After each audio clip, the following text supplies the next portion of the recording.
Hello, folks, and welcome back to the Average Movie Review Podcast. I hope you're doing well. Today, we are going to review episode 3 of The Last of Us Season 2, just released last night. Before we get into the, details of the episode, I'll just give you a quick spoiler-free review. Good. Nice episode, much more calmer. Things have calmed down a lot. It's a more reflective episode, I guess you could say. It's setting up for what will be a great adventure for Ellie. Well, great in the sense for us to watch, but really a terrifying adventure for her, of course. But it's setting up pretty much the end of the season. And yeah, I would give it a solid 8.5 out of 10. I thought it was a lot of good things in the episode, and some things that could have been better, but other than that, not too bad episode. Definitely worth the watch. But yeah, let's get right into details here. I think opening up with Tommy cleaning Joel's body and saying, give Sarah my love is heartbreaking as hell, considering the fact that the man just went through hell to save his city, only to find out that his brother died and he wasn't there. So I can't even imagine the emotions that he went through when they brought the body in. So him remaining calm and collected is a huge thing. So, it's not, I can't even imagine, but it's not easy. I would, given that you just lost your brother and like all of that, and so much to take into consideration. So amazing opening scene there. What else? And then again, to open up the scene also with showing that, Ellie wakes up and she sees, like, I guess, like a vision, or not a vision, but like she's reliving the horror of seeing Joel be killed. That was another interesting choice, and that was tough too. And I got to give it to Bella Ramsey. I could tell like those screams were real. Like, she did a wonderful job at that as well. And it was terrifying to see that, to know that she relives it every other day or every day, so that's very, very, very sad. I just wanted to say Gabriel Luna as Tommy was an amazing choice and phenomenal job on that man's part. Absolutely amazing. I just wanted to put that up there. Going forward, right, we skipped 3 months. Ellie wakes up. She's normal. She seems normal. Well, she seems like herself. She doesn't seem like she wants revenge or anything, but clearly she does. But then, when she goes back to the house, and I guess when she goes back to the house, I have to give it to her. Like, I have to give it to Bella Ramsey. Like, this is where she shines as an actress. Like, the silence of going through the home, nothing has changed. There's dust all over the place. Clearly, no one's come to clean up. They've left it exactly the way he left it. To see the artwork that he was doing, the little box with his gun in it and his watch and everything left on the bed, I guess for Bella, really, or for Ellie. And then her going up to his jacket and, trying to smell it and get that one scent for the last time and try to feel something close to him is heartbreaking. And she does such a wonderful job of bringing that emotion to screen. So kudos to her for that.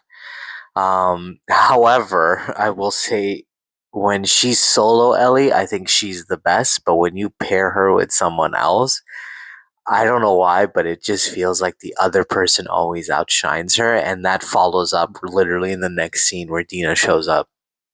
And my, somebody give Isabella Mercedes her Emmy already, because she is absolutely phenomenal as Dina. She shows up, she outshines Ellie or Bella in every second of that scene where she's explaining what she did, how she did it, who these people are, what they're, where they're coming from, where they could end up, all of that stuff. And like talking about Abby's group, even mentioning the little fact that, I loved him too, right? And it makes me wonder, maybe in an alternate universe, like, what if she was casted as Ellie, because she would have done an amazing job. Her expressions, her face, everything is just, she outshines, unfortunately, Bella Ramsey in that scene, and it's so sad. And I don't know why, but I felt more emotionally connected to Dina than I did to Ellie in that moment, where I felt like Dina was the one that was calm and collected and ready to collect revenge, and she looked like it too. So kudos to Isabella for doing that. Phenomenal acting on her part. Moving forward, we get to see the council meeting and everything, and Jesse's little speech before the meeting, letting what's her name, Ellie, know, like, write everything down. They're not gonna vote for angry, and then the little hug between Ellie and Tommy, which is probably the last hug they'll have before Ellie left, right? Um, Knowing that Tommy supports her and obviously wants to do this right, but he has more responsibilities. And believe me, and I love the fact that he says, he's like, "Don't talk to me like he wasn't my brother." Like, clearly he wants to do things, but he also has to look at the bigger picture, and something that I think Joel would have wanted him to do as well. And I think that's the truth. So giving that option is or giving Tommy that sense is the big thing, because in the game, it's Tommy that goes after them, right? But changing it here in the show, where it's showing that Tommy understands his responsibility, and maybe he can't do what he wants to do, and I hope that they keep to that, where he does show up eventually, but who knows, right? So kudos to them for doing that, giving Tommy a new perspective. Like, this whole thing is so different, and I think the reason why it works here is Dina not only is doing this for Ellie, but she's also doing this for Joel, right? Because she was there. She has more stake in the game. It makes more sense for her to be following Ellie, even though, yeah, she cares about Ellie and she would go with Ellie wherever, but she has more reason to follow now because she was there. She saw Joel die. Well, she didn't see, but she was part of that process. So it gives her more stakes, more reason to actually follow through with this revenge plot than, well, not revenge according to them, but you know what I mean. So and then giving Tommy a different perspective of what could have been, what could have been if Tommy didn't end up going and following for revenge. What if Tommy just stayed back and did what he needed to do, right? Like, what if he decided to stay with his family, figure out, save the town, and all that stuff. So it's giving different realities, different options. So that's nice to see, and it works. It works. It's nothing crazy. Like, it's not like, oh my god, I can't believe Tommy's not doing this. Like, what type of brother is he? No, you understand where he's coming from, his perspective, his understanding that I need to protect the city as well. So kudos to them again on that one, for that little change up. But it works. It actually works really, really well. I wish they would have changed everything where they didn't end up killing Joel, but hey, you win some, you lose some. You can't do much about that. Continuing forward, we get to see Seth in his little speech that he gives, and siding with Ellie and saying, you guys need to work on this. Like, you need to do this. You cannot allow these people to show up and kill one of our own. And his speech was correct. Like, if you allow this, then people will show up and just do whatever they want, thinking that they can do whatever they want. So it's different again, but Seth made a lot of sense, and I understand. And I think that one little mistake that he made him realize, the mistake. Like, it made him change, which is big. It's a big deal, I think. So kudos to them for bringing that as well, kind of being the voice of reason in the sense, and giving us that, I guess, understanding as well. Like, yeah, maybe this is necessary. And I like how Ellie put it. This is justice. This isn't revenge. This is about justice. Getting justice for Joel, and it puts a different spin on it than just a typical, I'm going for revenge, which obviously Ellie deep down is 100%, but she wants justice for Joel. We also get our first look at the Seraphites. For those who don't know, Seraphites are basically this, I guess, group of people that are like a cult-like thing, and they follow this thing called the Prophet and stuff. And you'll get more information about them as they come. But we get our first look at them as well. who they are, where they're headed, and what they're scared of, which are wolves, which is the WLF. So clearly they're the ones fighting the WLF, and we get a little hint of like the Prophet and all of that stuff. So that was a pretty cool little thing. And what I love are the transitions. It feels very game-like. When you finish a mission, it feels like when it goes to black screen and then they open up to the next scene, it feels like, oh, I'm opening up another cutscene. So I appreciate that. I don't know if that was a director decision or if that was like a studio decision, but that was very nice. It gave me that game like feeling, and I really enjoyed that. So kudos to them on that as well. A couple of things. So I guess the one thing that's really kind of not working for me right now is the pacing of the story. I think like it's being pushed too fast, which makes sense considering there's only a few episodes. I don't know if this is a 10 episode series or if this is going to be a 9 episode season, but I can tell like it's being rushed. But I understand again, limited episodes make sense, but I wish they made it a little bit longer. There's a lot of story to be told and a lot more emotion to be told, but it feels like we're kind of being rushed into it. But it's still working. Like the pacing is fine, but it could be better for sure, 100%. Another thing, what I really liked is the scene of them traveling.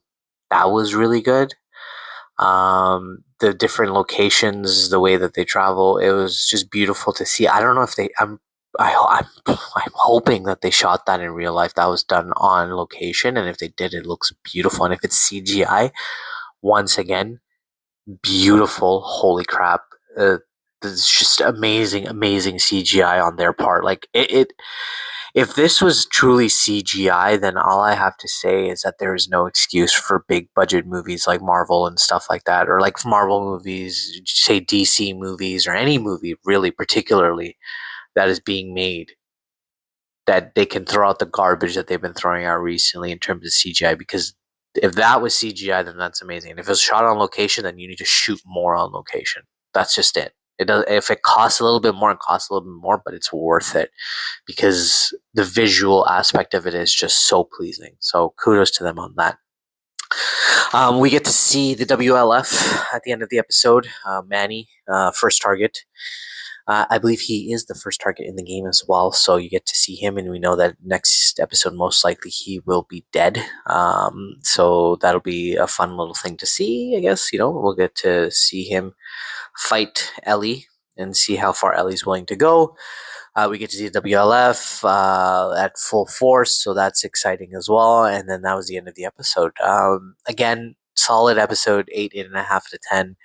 It was a reflective episode. I didn't care for any action in the episode. I didn't want it. I wanted them to, I think, as an audience member and as a fan of the game and as just a normal fan of just television and stuff, I guess for me, this episode is exactly what it needs to be, and it's for us to understand as the audience the reason for the revenge, like for going out, for going to look for Abby, everything.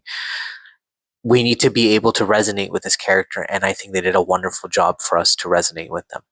A scene that I totally forgot and I totally overlapped was the scene where she puts a little coffee on his grave. Heartbreaking. I teared up. I'm not going to lie to you. Absolutely heartbreaking. Kudos to them again. This was an emotional scene. It was an emotional roller coaster. You just didn't know where everything was going to be headed. You didn't know what everyone's mindset was, but now you do. So again, great episode. I'm really looking forward to the next one, and I will catch you on the next review. Let me know what you guys think. Did you like the episode? Could it have been better? Could it have been, different? Let me know. I want to hear from you. So yeah, thank you for listening, guys, and have a wonderful day.